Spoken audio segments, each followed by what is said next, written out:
and I don't dress like I have a high body count. And I don't wear my hair like I have a high body count. You have slutty hair. You have slutty hair. No. It's you. Your hair is slutty.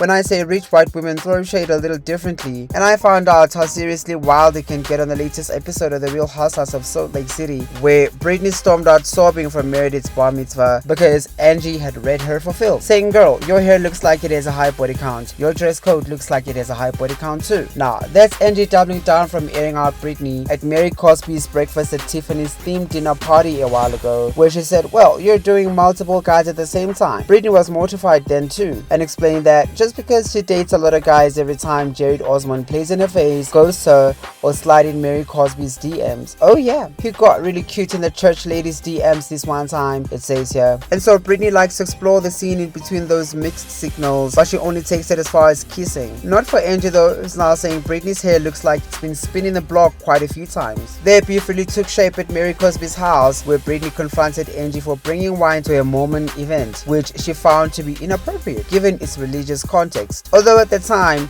Brittany received the wine with glee and gratitude, later following up with a text message of how lovely the gesture was. All the while she was secretly seething that Angie would do such a thing. Unthinkable. In front of the Lord, girl. And Angie has been saying, "Oh, you really want the smoke? Well, because girl, I've been seeing you gulp down some drinks and you've been publicizing your dating adventures. What's this uppity act you are bringing here?" The drama at Meredith's event ended with Angie tossing Brittany's coat on the floor. Did the coat have a high body count too, Angie? And Brittany takes the coats quite seriously, you know. Recently, she shaded Bronwyn's chic, heart-shaped Yves Saint Laurent coat, which she only shares with Rihanna in a museum. Brittany posted up clad in the collector's item on Instagram, which obviously is not the real thing. That's a counterfeit. Someone dug out the receipts of how that one is $80 on the black market, but I quite enjoy how playful and goofy Brittany is. She also falls apart pretty quickly though, for someone so confrontational in this group. And her sobbing, "I've never been this humiliated my whole life." Stop with this whole personality. Raised Meredith's blood pressure. She was fuming that Angie would do such a thing and quickly ordered security to escort her out in dramatic fashion.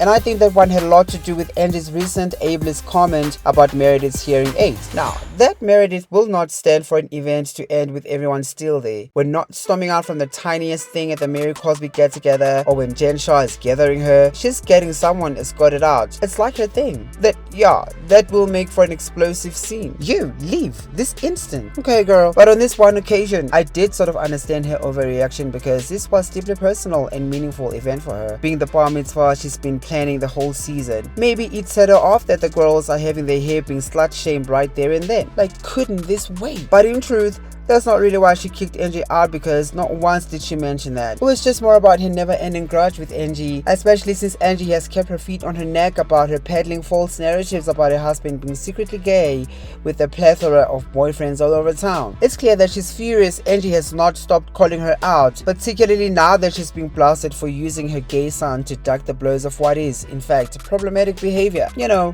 outing people or speculating about people's sexuality, which can be seen as replicating notions that being gay is tantamount to a scandal. See, that's not entirely unreasonable though, because before her tantrum, she had a heartfelt conversation with Mary. Now, that was actually a real moment, because sometimes the girls would just be acting extra for the cameras. But in that scene, I saw how truly they care for each other, and I could see that they are friends in real life, even when the cameras aren't rolling. Mind you, that was yet another real moment from Mary after last week's highly lauded conversation with her son, Robert Jr., where they talked openly about his battle with addiction. In fact, that scene has garnered so much praise that Sutton from The Real Housewives of Beverly Hills took a moment to give Mary her flowers during a recent stop on Watch What Happens Live. My take is that because of the overwhelming feedback from the audience and Mary's peers and other prominent names in the entertainment industry, Bravo is catching clues about where to head next in terms of the Housewives. Now is a perfect time to pivot from the surface level drama that revolves around petty conflict to more truth and honesty. I promise you,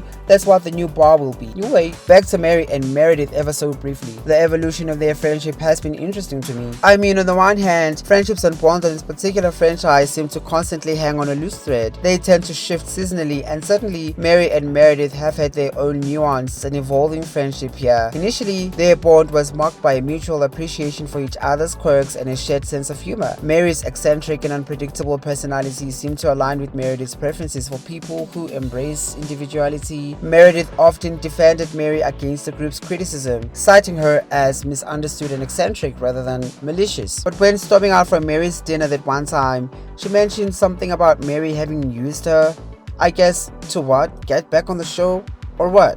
I mean, yes, we've seen Meredith's loyalty to Mary over time, and I really wish they wouldn't fall out just like that. The evolution of Mary and Angie's friendship has also just been as interesting to me. It was just last season that Mary was shading this girl. Angie and Mary Cosby initially clashed during their first interactions on The Real Housewives of Salt Lake City, with Mary famously dismissing Angie with their snarky comment, "Who's Angie?" This set the tone for a chilly dynamic. Angie's presence seemed to often irritate Mary, whose preference for distance was apparent in group settings by now. Their conflict escalated during a car trip when Angie attempted to assert herself in group conversations and Mary responded with dismissive remarks, including a sarcastic dig about Mary's appearance and character. A pivotal moment occurred when Mary walked out of the group dinner, muttering about Angie's need for attention and trying too hard. Over time, however, their icy dynamic started to shift, especially during the season 4 reunion. Angie's minor yet thoughtful gesture, pointing out lipstick on Mary's teeth, was seen by Mary as a turning point, and subsequent social interactions, including their appearances together at high-profile events, suggest they have formed an unlikely bond. And in a sneak peek 13, we see Mary and Angie having a very heartfelt conversation about Robert Jr. Take a look. When he says, "You know, Mom, at one point, I didn't want to live." This is The Real Housewives, and that's why Angie scored first chair right next to Angie at the upcoming reunion. I'm not mad at it. The girls clocked in this season. First chair, Angie Katzenevers and Lisa Barlow sit closest to Andy Collins, signaling their central involvement in the season's bigger storylines and conflicts. And yeah, agreed, they delivered. Second row, Mary Cosby faces off against Heather.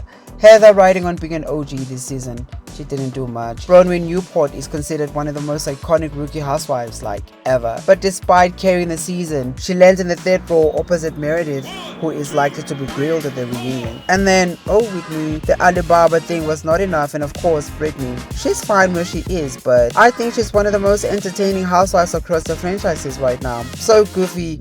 Comment down below, like and share this video, and subscribe to the channel. Now, from one MVP to another, let's swiftly move on to Bronwyn, who also had a heated exchange with Angie at the bat mitzvah. Their whole interaction was so funny to me because both of them felt like they owed each other an apology. You owe me an apology. No, you owe me an apology. No, it's you who owes me an apology. And so on and so forth to no end, until of course the whole thing escalated into a full-blown yelling session. The fallout between Bronwyn and Angie on this season stems from a mix of miscommunications, accusations of gossip, and perceived betrayals, with tensions peaking over Bronwyn's feeling unsupported during a group conflict. Bronwyn is still pissed about what went down at Camp Day and continues to demand an apology. Rookie mistake. No one really apologizes in this group, and even when they do, the repentance never lasts that long. Yes, Angie told you to shut the F up somewhere between 2 to 82 times, but at what cost will you two continue to bicker when there are bigger shocks in this group? Now, there's also the thing about Bronwyn not caring a damn about forming formidable alliances in this pack, and I think this episode sealed that because she's somewhat on a mission to see how many bridges she can burn and still be left standing. I mean, to be fair, she's not really burning bridges so much as shaking up dynamics in this group, demanding to take control and dominate, but still,